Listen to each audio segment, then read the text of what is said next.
السلام عليكم ورحمة الله وبركاته، ازيكم يا أحلى اخوات في الدنيا؟ عاملين ايه؟ ان شاء الله تكونوا كويسين يا رب. النهارده هنعمل طبق البسلة اللذيذ الخفيف الجميل كده. غسلنا البسلة فصصنا البسلة وقطعنا الجزر ونقعناهم هما الاتنين في مية كده مع بعض. وكمان هنشوف هنطبخها على ايه.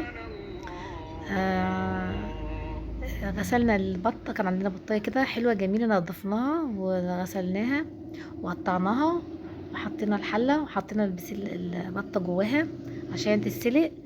وبعد ما البطة تخش في السوا كده كان عندنا برضو ايه ديوك كده حطيناها معاها عشان تتسلق وتبقى الشوربة طعمها جميل.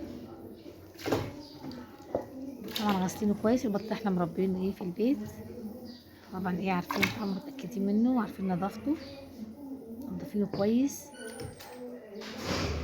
وايه واثقين منه يعني. تمام.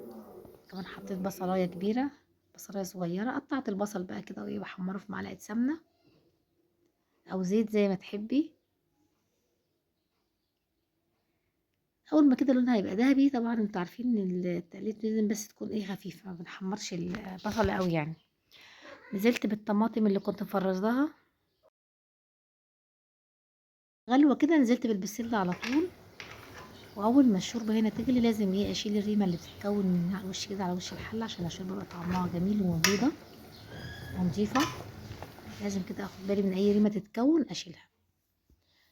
بعد ما تغلي الشوربه غلوتين هزود البسله بتاعتي كبشتين شوربه كده.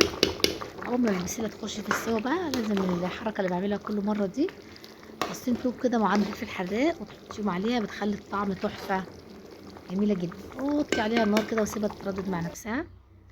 البطه طلعت طبعا استلقت، عملت لها الصلصه بتاعتها، حطها في الصينيه واغطيها بالصلصه. الصلصه دي عباره عن بصل وطماطم ومزوداها شوربه وحاطه لها البهارات بتاعتها. دي بقى الحاجات بقى الكبده والقنصه والكلام دوت برضو بحط كله في صينيه وبحط عليه الصلصه وبرضو بدخله في الفرن. برميش حاجه يعني، الحمد لله دي نعمه.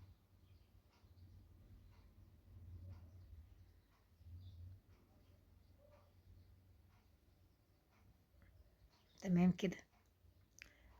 بعد كده كمان برضو الديوك لما تتسلق احط لها إيه الصلصه بتاعتها. اهم دي ديوك كده وحاطينهم حشيهم فريك. وعملت جنبها طبعا ايه رز بشعريه جميل كده شايفين ما شاء الله. وكده الاكل بتاعنا بقى جاهز. فيديو خفيف وصغير يا رب يعجبكم. اكله كده من اكلات الشتاء الجميله، ومعاهم ليفت برضو مخلي الليفت جميل كنا عاملينه. اتفضلوا معانا، ولو عجبكم الفيديو ما تنسوش اللايك.